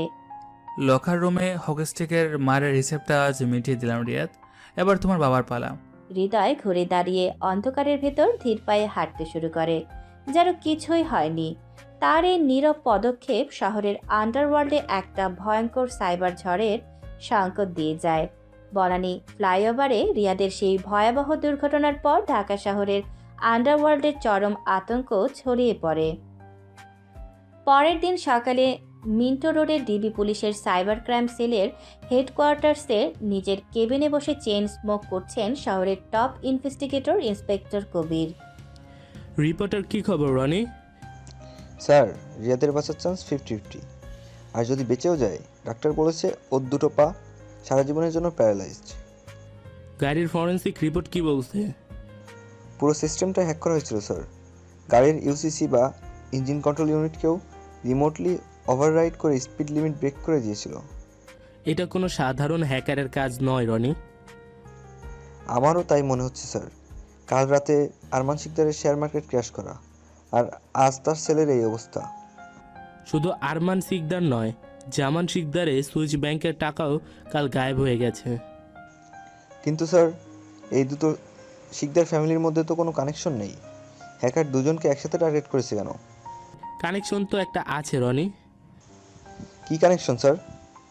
জামান শিকদারের মেয়ে মুন্নি আর আরমান শিকদারের ছেলে রিয়াদ একই ইউনিভার্সিটিতে পড়ে, আর ওদের মধ্যে একটা রিলেশনও আছে। আপনি কি বলতে চাচ্ছেন? হ্যাকার ওদের আশেপাশে কোথাও আছে? আমি চাইছি তুমি কাল রাতের হ্যাকিংয়ের আইপি অ্যাড্রেসটা ট্রেস করো। আমি চেষ্টা করছি স্যার, কিন্তু আইপি বারবার বাউন্স করছে। কখনো রাশিয়া, কখনো আইসল্যান্ড। বাউন্স তো এক জায়গায় গিয়ে থামবে, তাই না? আমি ডার্ক ওয়েবের কিছু পোর্টাল ট্র্যাক করে একটা লাস্ট পিং পেয়েছি স্যার। কোথা থেকে এসেছে পিংটা? বসুন্ধরা রেসিডেন্সিয়াল এরিয়ার নর্থ সাউথ ইউনিভার্সিটির মেইন সার্ভার থেকে। তার মানে আমরা লজিক্যালি ঠিক, হ্যাকার এই নর্থ সাউথ ইউনিভার্সিটিরই কেউ। কিন্তু স্যার, ওই ইউনিভার্সিটিতে তো হাজার হাজার স্টুডেন্ট পড়ে। আমরা খুঁজবো কিভাবে? যে এই কাজটা করেছে সে আইটি বা সাইবার সিকিউরিটি জিনিয়াস হতে হবে। আমি কি ভার্সিটির অ্যাডমিন থেকে টপ স্টুডেন্টদের লিস্ট বের করব? হ্যাঁ, সিএআই এর আইটি ডিপার্টমেন্টের ফায়ার বয় থেকে শুরু করে টপ 10 ব্রিলিয়েন্ট স্টুডেন্টের ফাইনাল নাম আমার টেবিলে চাই। আমি এক্ষুনি ব্যবস্থা করছি স্যার। আর হ্যাঁ, লিস্টের একদম নিচের দিকে স্টুডেন্টের কি অবস্থা? নিচের দিকে তো স্যার সব ফেল করা, আনস্পার্ট আর ফাঁকিবাজ স্টুডেন্টরা থাকে। ওদের দিয়ে কি আর এসব হাই অ্যান্ড হ্যাকিং সম্ভব? তো একবার চোখ বুলিয়ে দেখে নিও। সাব ইন্সপেক্টর রনি ল্যাপটপে ভার্সিটির ডাটাবেস খুলে স্টুডেন্টের রেজাল্ট চেক করতে থাকে। লিস্টের একদম নিচের দিকে হৃদয়ের নাম আর ছবি ভাসে, যার সিজিপিএ খুবই খারাপ। রনি হৃদয়ের প্রোফাইলটা ইগনোর করে টপ স্টুডেন্টের লিস্ট প্রিন্ট করে কবিরের হাতে দেয়। হৃদয় ঠিক এই সুযোগটাই কাজে লাগিয়ে পুলিশের চোখের আড়ালে থেকে যায়। ডিবি অফিসে যখন এই তদন্ত চলছে, তখন নর্থ সাউথ ইউনিভার্সিটির বিশাল লাইব্রেরির একটা অন্ধকার কর্নারে বসে নীরবে কাঁদছে মুন্নি। আজ তার চোখে কোনো দম্ভ নেই। তার বাবার নামে সকালে অ্যারেস্ট ওয়ারেন্ট বেরিয়েছে। হৃদয় লাইব্রেরির ওই সেকশন পার্ট টাইম অ্যাসিস্ট্যান্ট হিসেবে বই গোছাচ্ছিল। মুন্নিকে কাঁদতে দেখে সে ধীর পায়ে এগিয়ে যায়। বইগুলো কি আমি এই টেবিলে রাখবো? হ্যাঁ, রাখো। আপনার কি শরীর খারাপ? আমার শরীরটা ঠিক আছে, তুমি তোমার কাজ করো। কিন্তু আপনাকে দেখে তো মনে হচ্ছে আপনি অনেক বড় কোনো কষ্টে আছেন। কষ্ট তো সবার জীবনেই থাকে হৃদয়, তাই বলে কি সবাইকে বলতে হবে? না বললেও তো অনেক সময় চোখ দেখে বোঝা যায়। তুমি আমার চোখ দেখে কি বুঝেছো? আমি তো বোকা মানুষ, এত কিছু বুঝি না। তবে মনে হচ্ছে আপনি খুব একা হয়ে গেছেন। তুমি ঠিকই বলেছো হৃদয়, আমি আর সত্যি খুব একা। আপনার তো অনেক বন্ধু আছে, তারা কোথায়? টাকা ফুরিয়ে গেলে কেউ আর বন্ধু থাকে না। টাকা কি সব কিছু সমাধান দিতে পারে? আমি তো একসময় সেটাই ভাবতাম, কিন্তু আজ বুঝতে পারছি টাকা আসলে একটা বিভ্রম ছাড়া আর কিছুই না। আপনি তো কখনো আমার সাথে এত শান্ত গলায় কথা বলেননি। আমার ভেতরকার সব অহংকার কাল রাতে কেউ একজন ভেঙে গুড়িয়ে দিয়েছে। অহংকার বাংলা তো ভালোই, মানুষ নতুন করে বাঁচতে শেখে। আমার জীবনটা শেষ হয়ে যাচ্ছে হৃদয়। কি বলছেন এসব? আমার বাবার নামে অ্যারেস্ট ওয়ারেন্ট বেরিয়েছে। আমার বয়ফ্রেন্ড রিয়াদ কাল রাতে অ্যাক্সিডেন্ট করে পঙ্গু হয়ে গেছে। এগুলো তো খুবই দুঃখজনক ঘটনা। আমি বুঝতে পারছি না কে আমাদের সাথে এই গেম খেলছে। হয়তো এমন কেউ যাকে আপনারা কখনো মানুষ বলে গণ্য করেননি। মানে অনেক সময় ছোট ছোট আঘাতগুলো জমে একদিন বড় রূপ নেয়। তুমি কি আমাকে কিছু বোঝানোর চেষ্টা করছো? আমি তো সাধারণ স্টুডেন্ট, আমি আপনাকে কি বোঝাবো? আমার মনে হচ্ছে আমার চারপাশে পুরো পৃথিবীটা ধ্বংস হয়ে যাচ্ছে। কখনো কখনো পতনই নতুন সাম্রাজ্য শুরু হয় মুন্নি। হৃদয়ের মুখে শান্ত গলায় এই কথাটা শোনার পর মুন্নির শরীরের রক্ত হিম হয়ে যায়। তার মনে পড়ে যায় ঠিক এই কথাটাই তার বাবার হ্যাক হওয়া ল্যাপটপের লাস্ট মেসেজ হিসেবে লেখা ছিল।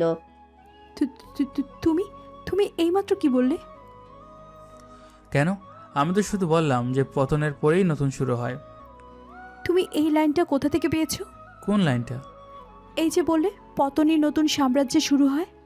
ও এটা তো আমি একটা বইয়ে পড়েছিলাম। কোন বই? আমাকে বইটার নাম বলো। বইয়ের নাম তো আমার ঠিক মনে নেই, লাইব্রেরির কোনো একটা উপন্যাসে হয়তো পড়েছিলাম। তুমি আমার দিকে তাকিয়ে কথাটা এমনভাবে বললে কেন? আমি তো সাধারণভাবেই বললাম। আপনার কি খারাপ লেগেছে? তুমি কি আমাকে কিছু লুকাচ্ছ হৃদয়? আমি আপনার কাছে কি লুকাবো? আমার তো লুকানোর মতো কিছু নেই। আমার কেন যেন মনে হচ্ছে তুমি অনেক কিছু জানো, কিন্তু বলতে চাইছো না। আপনার মানসিক অবস্থা এখন ঠিক নেই, তাই হয়তো সব কিছুতে সন্দেহ আছে। হতে পারে, কিন্তু তোমার ওই শান্ত চোখের ভেতর আমি অন্য কিছু দেখতে পাচ্ছি। কি দেখতে পাচ্ছেন? একটা গভীর সমুদ্র যেখানে অনেক রহস্য লুকিয়ে আছে। সমুদ্রের ধারে কাছে না যাওয়াই ভালো, ডুবে যাওয়ার ভয় থাকে। হৃদয় তার মোটা ফ্রেমের চশমাটা ঠিক করে বোকা একটা হাসি দিয়ে হাতের বইগুলো নিয়ে অন্য র্যাকের দিকে চলে যায়। মনে স্তব্ধ হয়ে বসে থাকে। তার মনে সন্দেহের একটা বিশাল বীজ বোনা হয়ে যায়। এই ছেলেটা কি আসলে আনস্মার্ট, নাকি এর পেছনে অন্য কোনো ভয়ঙ্কর সত্যি লুকিয়ে আছে? লাইব্রেরির ওই অদ্ভুত ঘটনার পর সারাদিন মুন্নির মাথার ভেতর শুধু হৃদয়ের বলা ওই একটা কথাই ঘুরপাক খেতে থাকে। রাতে নিজের বেডরুমে একা বসে থাকা অবস্থায় হঠাৎ মুন্নির ফোনে সিগন্যাল অ্যাপে একটা আননোন নাম্বার থেকে মেসেজ আসে। তোমার চোখের জল আমার পছন্দ নয় কুইন। কে আপনি? আমাকে কুইন বলে ডাকছেন কেন? কারণ তুমি আমার রাজ্যের একমাত্র রানী। আমার ফ্যামিলিকে ধ্বংস করে আপনি কি পাচ্ছেন? তোমাকে পাওয়ার জন্য সাম্রাজ্য পুরাতেও দ্বিধা করব না আমি। আপনি কি পাগল? আমি আপনাকে চিনি পর্যন্ত না। তুমি আমাকে খুব ভালো করে চেনো। কাল রাতে ভিআইপি ডার্ক রুমে তোমার ছায়াটা দারুণ ছিল। মেসেজটা পড়ার সাথে সাথে মুন্নি শিউরে ওঠে। তার মানে অ্যানুয়াল পার্টির সেই অন্ধকার ঘরে তাকে যে ছেলেটা জড়িয়ে ধরেছিল, যার ছোঁয়ায় সে বন্যতা আর কামনার আগুন অনুভব করেছিল, সেই ছেলেটাই ফ্যান্টম। আপনি আমাকে ফলো করছিলেন? আমি তোমার প্রতিটা নিঃশ্বাসের হিসাব রাখি মুন্নি। আপনি একটা সাইকোপ্যাথ। আপনি আমার বাবার অ্যাকাউন্ট ফ্রিজ করেছেন। আমি শুধু তোমার অহংকারের দেওয়ালগুলো ভেঙে দিচ্ছি, যাতে তুমি আমার কাছে আসতে বাধ্য হও। আমি মরে গেলেও আপনার কাছে যাব না। মৃত্যু তো অনেক সহজ কুইন, কিন্তু বেঁচে থাকা, আমার ডমিনেন্স মেনে নেওয়াটা অনেক কঠিন। আপনি আমাকে ব্ল্যাকমেল করছেন? আমি ব্ল্যাকমেল করি না, আমি সরাসরি অধিকার খাটাই। আপনি আমাকে ড্রাগ রুমে ওভাবে ছুঁয়েছিলেন কেন? কারণ তোমার শরীর আমার ছোঁয়াটা যাচ্ছিল। তুমি নিজেও জানো তুমি কতটা ক্ষেপে উঠেছিলে। চুপ করুন আপনি। আমি আপনাকে ঘৃণা করি। ঘৃণা আর ভালোবাসার মাঝখানের লাইনটা খুব পাতলা হয় মুন্নি।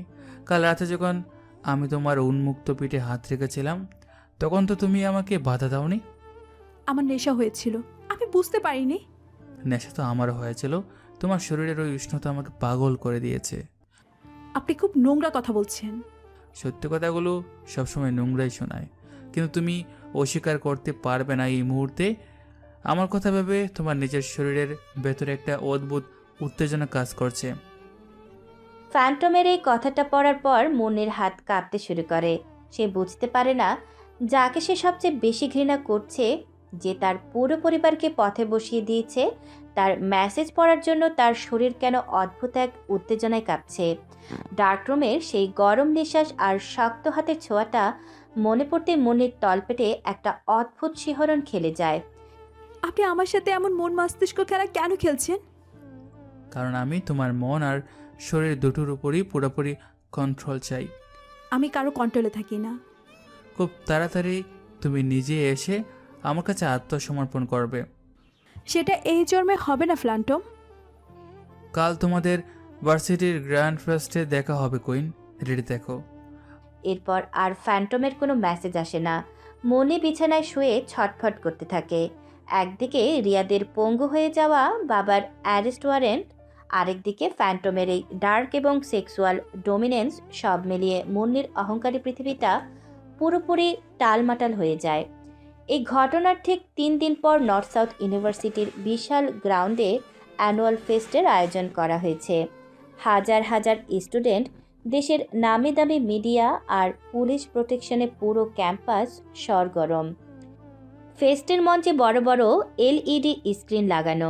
রিয়াদের বাবা শহরের আন্ডারওয়ার্ল্ড ডন আরমান শিকদার আজ এই ফেস্টের প্রধান অতিথি হিসেবে এসেছেন। নিজের ছেলে পঙ্গু হয়ে যাওয়ার শোকে আর কোম্পানির শেয়ার জিরো হয়ে যাওয়ার রাগে তিনি ভেতরে ভেতরে ফুঁসছেন। তিনি মাইক্রোফোন হাতে নিয়ে স্টেজের মাঝখানে দাঁড়ান। আজ আমি এইখানে কোনো স্পিচ দিতে আসিনি, আমি এইখানে একটা সত্যি কথা বলতে এসেছি। পুরো স্টেডিয়ামে পিনপতন নীরবতা। সবাই অবাক হয়ে আরমান শিকদারের দিকে তাকিয়ে আছে। আপনারা সবাই জানেন আমার ছেলে রিয়াদ আজ হসপিটালের বেডে মৃত্যুর সাথে পাঞ্জা লড়ছে। কি বলতে চাইছে উনি? আর আমার ছেলের এই অবস্থার জন্য দায়ী একজন নির্দিষ্ট মানুষ, সে এই ভার্সিটির স্টুডেন্ট। আরমান শিকদার তার হাত তুলে ভিড়ের মধ্যে দাঁড়িয়ে থাকা মনের দিকে আঙুল তাক করেন। জামান শিকদারের মেয়ে, ওই অহংকারী মুন্নি। আঙ্কেল, আপনি এসব কি বলছেন? আমি সত্যিই বলছি, তুই আমার ছেলেকে ব্যবহার করেছিস।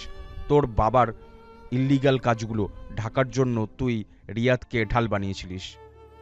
এটা পুরোপুরি সত্যি কথা। আমি কিছুই করিনি। তোর জন্যই আজ আমার ছেলেটা প্যারালাইজড। তোর বাবা তো জেলের ভয়ে পালিয়ে বেড়াচ্ছে, আর তুই এইখানে নির্লজ্জের মতো ফেস্টে এসছিস।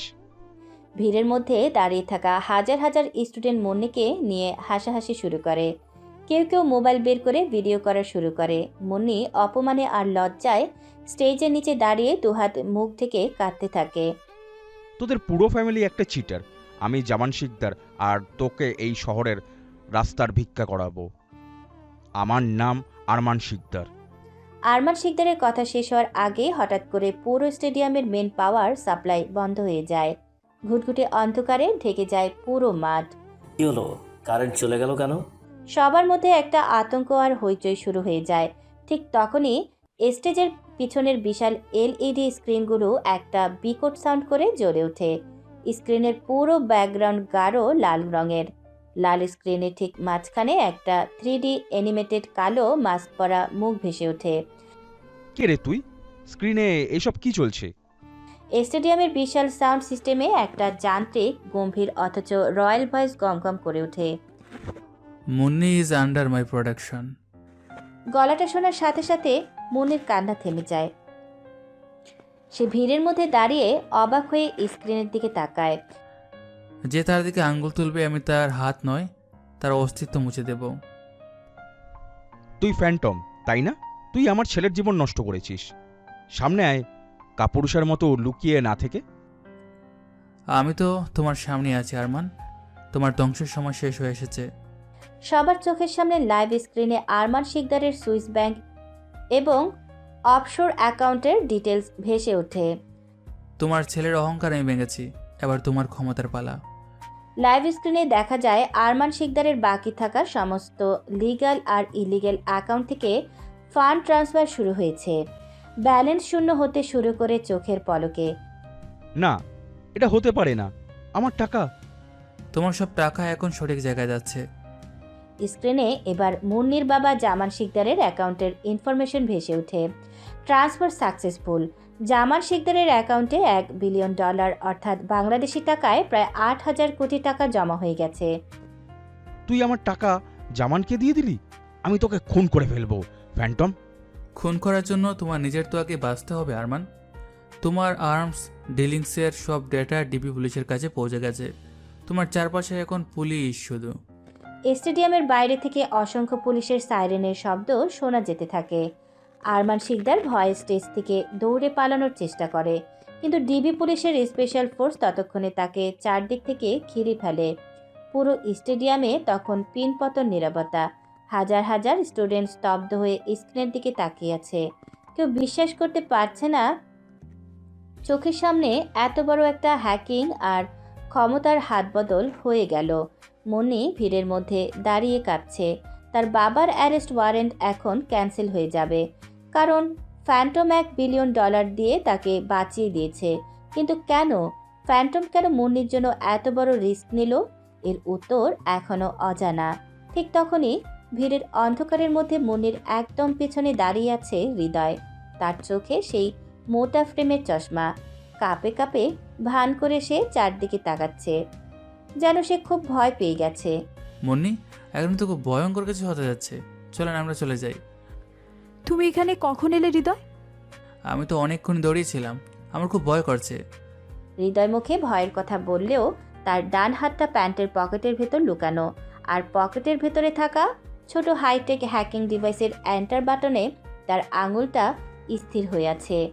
তুমি ভয় পেও না, ফ্ল্যান্টম আমাদের কিচ্ছু করবে না। আপনি এখন শিওর কিভাবে হলেন? কারণ ফ্ল্যান্টম আমাকে প্রোটেক্ট করেছে। মুন্নি আবার স্ক্রিনের দিকে তাকায়। হৃদয় মুন্নির পাশ থেকে একটু সরে গিয়ে অন্ধকারের সাথে মিশে যায়। তার ঠোঁটের কোণে একটা বাঁকা ভয়ঙ্কর হাসি ফুটে ওঠে। এই বোকা আর আনস্মার্ট ছেলেটার ভেতরের সাইবার দানবটা আজ পুরো শহরের সামনে নিজের অস্তিত্বের জানান দিয়ে দিল। ইউনিভার্সিটির গ্র্যান্ড ফেস্টের সেই ভয়াবহ রাতের পর পুরো ঢাকা শহরের পরিস্থিতি একেবারে বদলে যায়। ডিবি পুলিশ আরমান শিকদারকে স্টেডিয়াম থেকেই অ্যারেস্ট করেছিল ঠিকই, কিন্তু আন্ডারওয়ার্ল্ডের এই গডফাদারের ওপর মহলে এতই পলিটিক্যাল পাওয়ার যে পরের দিন সকালেই একজন দুর্নীতিগ্রস্ত মন্ত্রীর ফোনে সে জামিন পেয়ে বেরিয়ে আসে। নিজের ছেলে রিয়াদের পঙ্গুত্ব আর কোম্পানির শেয়ার জিরো হয়ে যাওয়ার প্রতিশোধ নিতে আরমান এবার সরাসরি আঘাত হানে জামান শিকদারের ওপর। সে তার লোক দিয়ে জামান শিকদারের অফিসে একটা হাই প্রোফাইল পলিটিক্যাল মার্ডারের ফেক প্রমাণ আর অবৈধ অস্ত্র লুকিয়ে রাখে। দুপুরের মধ্যে র্যাব এসে জামান শিকদারকে অ্যারেস্ট করে নিয়ে যায়। মনের পৃথিবীটা যেন এক মুহূর্তের মধ্যে আবার অন্ধকারে তলিয়ে যায়। অন্যদিকে ধানমন্ডির ডুপ্লেক্স বাড়িতে তখনও নিজের চিলেকোঠার ড্যাম ধরা ঘরে বসে কিবোর্ডে ঝড় তুলছে হৃদয়। নিজের পরিবারের উপর জমে থাকা বছরের পর বছর অবহেলা আর অত্যাচারের হিসাব মেটানোর সময় এবার এসে গেছে। সে ডার্ক ওয়েব থেকে একটা বিশাল অস্ত্রের ড্রাগ মানি ট্রান্সফার করে দেয় তার সৎ ভাই অয়নের ব্যাংক অ্যাকাউন্টে। এরপর বাড়ির লিগ্যাল পেপারস হ্যাক করে পুরো সম্পত্তির মালিকানা একটা সরকারি এতিমখানার নামে ট্রান্সফার করে দেয়। বিকালের দিকে বিকট শব্দে ধানমন্ডির সেই বাড়ির মেন দরজা ভেঙে ভেতরে ঢোকে অ্যান্টি নার্কোটিক্স ব্যুরোর স্পেশাল ফোর্স। ড্রয়িং রুমে বসে তখন কফি খাচ্ছিল সৎমা শিরিন আর নেশায় চুর হয়েছিল অয়ন। আপনারা কারা? আমার বাড়িতে এভাবে ঢুকেছেন কেন? আপনার ছেলে অয়নের নামে ড্রাগ ওয়েব থেকে কোটি টাকার ড্রাগ মানি রিসিভ করার কনফার্ম রিপোর্ট আছে। কি আজে বাজে বকছেন? আমি কোনো ড্রাগ মানি রিসিভ করিনি। সেটা রিমান্ডে গেলেই বোঝা যাবে। অ্যারেস্টহীন। দুজন পুলিশ অয়নকে কলার ধরে টেনে হেঁচড়ে গাড়ির দিকে নিয়ে যেতে থাকে। শিরিন পাগলের মতো চিৎকার করে ওঠে, আমার ছেলেকে ছেড়ে দিন। আপনারা জানেন এটা কার বাড়ি? আমি আপনাদের সবার চাকরি খেয়ে নেব। এই বাড়ি আর আপনাদের নয় ম্যাডাম। সিটি কর্পোরেশনের রেকর্ড অনুযায়ী এই বাড়ি আজ সকালে একটি সরকারি এতিমখানার নামে ডোনেট করা হয়ে গেছে। কি বলছেন এসব পাগলের পোলা? এই বাড়ি আমার স্বামী, আমি এর মালিক। ঠিক তখনই সিঁড়ি দিয়ে খুব শান্ত পায়ে নিচে নেমে আসে হৃদয়। তার পরনে সেই পুরনো ফেড হয়ে যাওয়া ঢোলা শার্ট, চোখে মোটা ফ্রেমের চশমা। অফিসার ঠিকই বলছেন ছোটমা।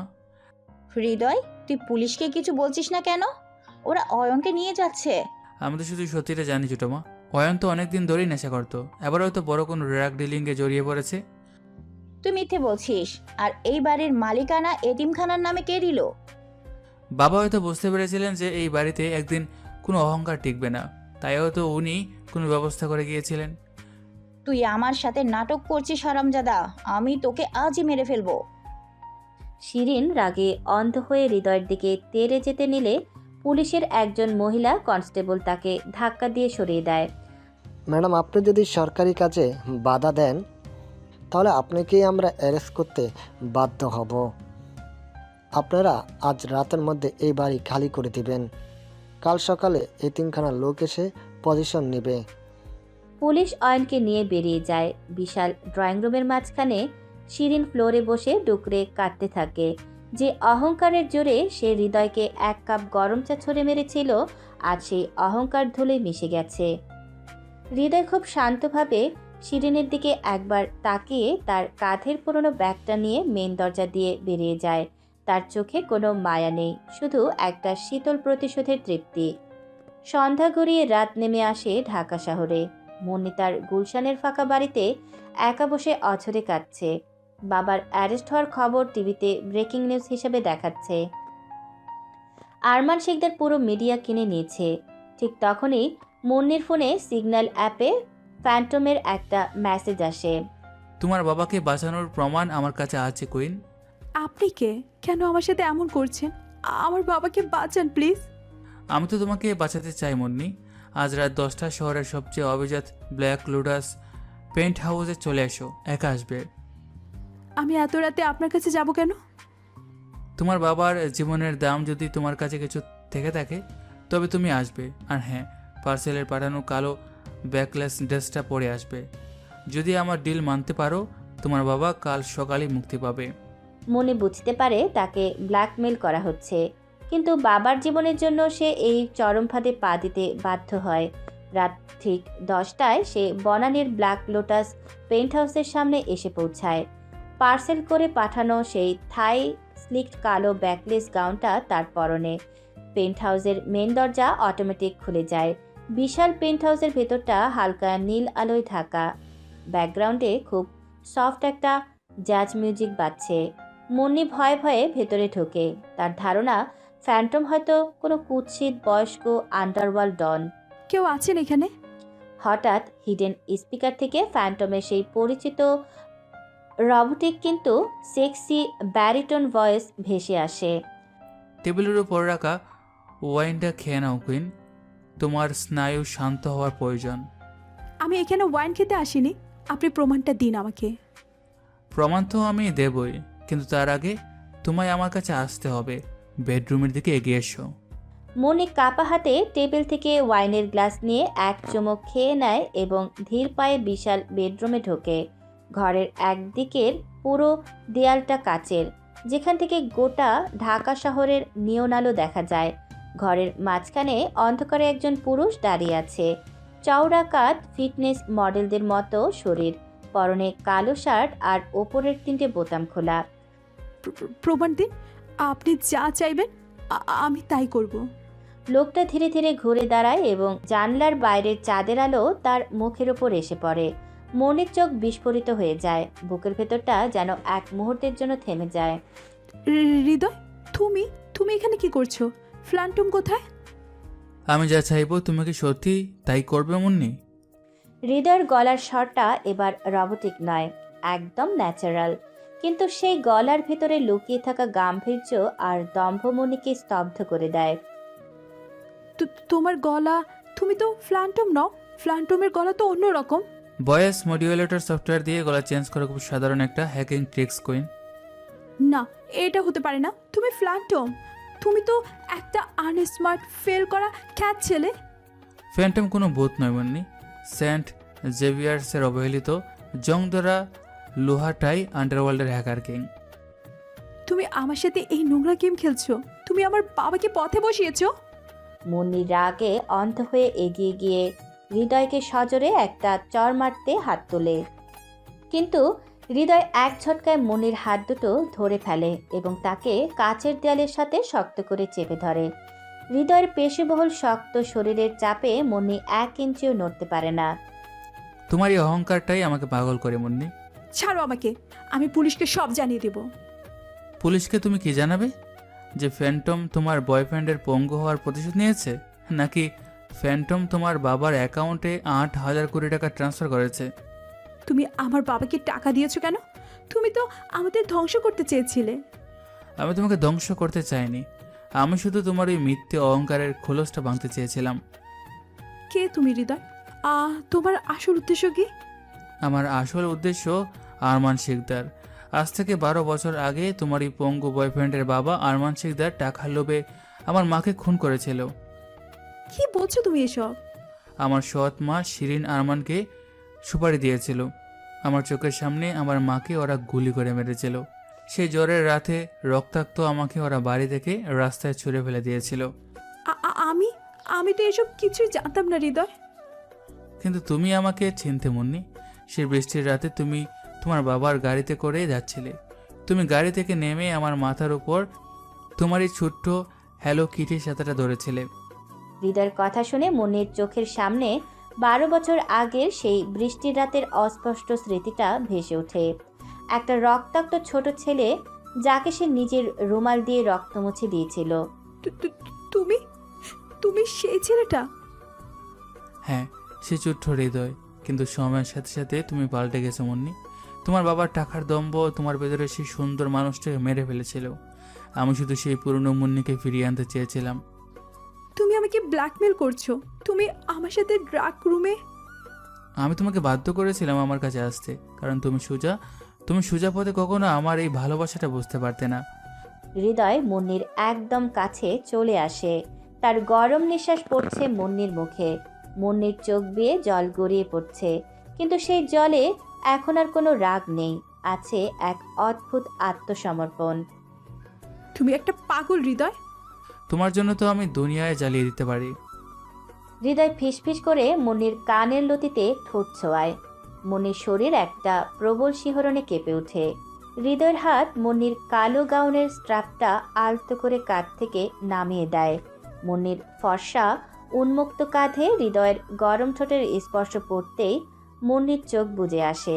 সে প্রতিবাদ করতে চায়, কিন্তু ওয়াইনের নেশা আর হৃদয়ের এই ম্যানলি ডোমিনেন্স তার শরীরের প্রতিটা কোষে আগুন ধরিয়ে দেয়। হৃদয়, ভয় পাচ্ছ কুইন, নাকি আমাকে ফিল করছো? তুমি আমাকে শেষ করে দিচ্ছ। আমি তো তোমাকে নতুন করে করছি।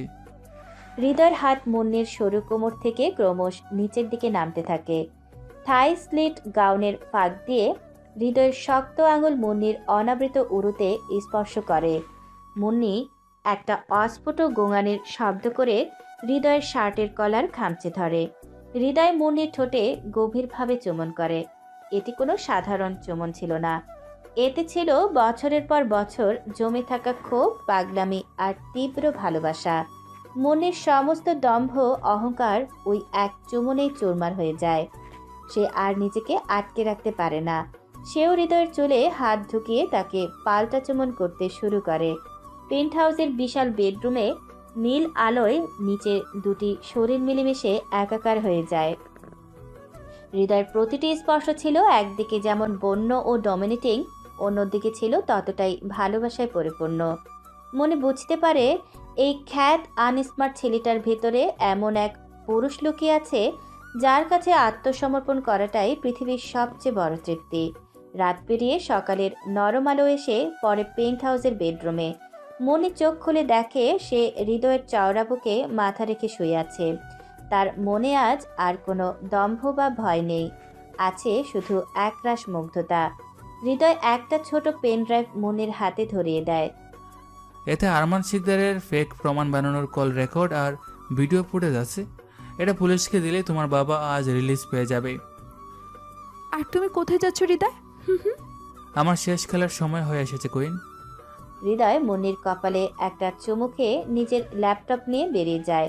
অন্যদিকে ডিজিএফআই হেডকোয়ার্টার্সে মেজর তারেক তার টিম নিয়ে চরম উত্তেজনায় আছেন। ঠিক তখনই ফ্যান্টমের স্যাটেলাইট কল আসে। ফ্যান্টম, তুমি কোথায়? আরমান শিকদার দেশ ছেড়ে পালাচ্ছে। আমি জানি মেজর, ও ওর প্রাইভেট জেটে করে দুবাই পালানোর প্ল্যান করছে।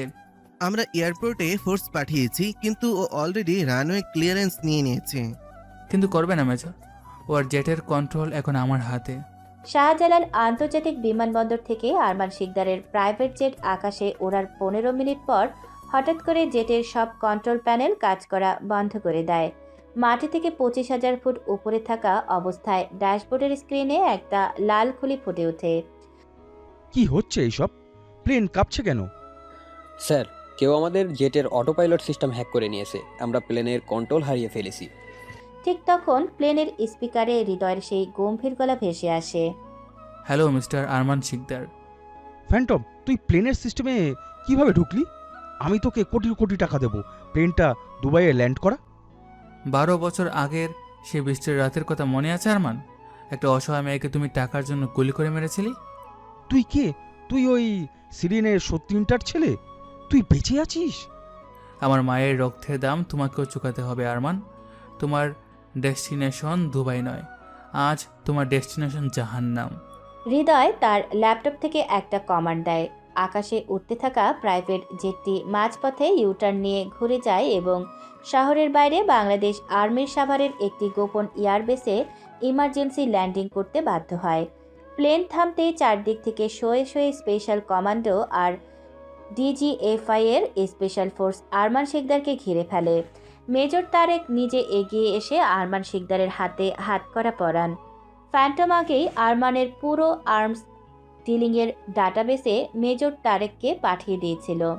আরমান শিকদারের আন্ডারওয়ার্ল্ডের খেলা চিরতরে শেষ হয়ে যায়। এই ঘটনাটির ঠিক 1 মাস পর নর্থ সাউথ ইউনিভার্সিটির বিশাল গেটের সামনে স্টুডেন্টের উপচে পড়া ভিড়। সবাই একটা খবর শোনার পর থেকে অবাক হয়ে অপেক্ষা করছে। রাস্তা দিয়ে একটা কালো রঙের চকচকে বুগাত্তি চিরন গাড়ি তীব্র গর্জনে এসে থামে। গাড়ির দরজা ওপরের দিকে পাখির ডানার মতো খুলে যায়। গাড়ি থেকে যে ছেলেটা নামে তাকে দেখে পুরো ইউনিভার্সিটির সবার চোয়াল ঝুলে পড়ে। পরনে লাখ টাকার কাস্টম মেড আরমানি স্যুট, হাতে রোলেক্স ঘড়ি, চোখে রেব্যানের ডার্ক গ্লাস, হেয়ার স্টাইল একদম শার্প আর ফিটনেস সুপার মডেলদের মতো। এ কোনো আনস্মার্ট ফেল করা ছেলে নয়, এ স্বয়ং বিলিয়নিয়ার হ্যাকার কিং হৃদয়। যারা একদিন তাকে খ্যাত বলে হাসাহাসি করত, যারা তাকে লকার রুমে হকি স্টিক দিয়ে মেরেছিল, তারা আজ ভয়ে আর সম্মানে 2 কদম পিছিয়ে যায়। ভিড় চিরে ধীর পায়ে এগিয়ে আসে মুন্নি। তার পরনে একটা সিম্পল সালোয়ার কামিজ। চোখে আজ আর কোনো অহংকার নেই, আছে শুধু হৃদয়ের প্রতি তীব্র ভালোবাসা। মুন্নির হাতে সেই পুরনো রং চটে যাওয়া হ্যালো কিটি ছাতাটা। Let's go queen.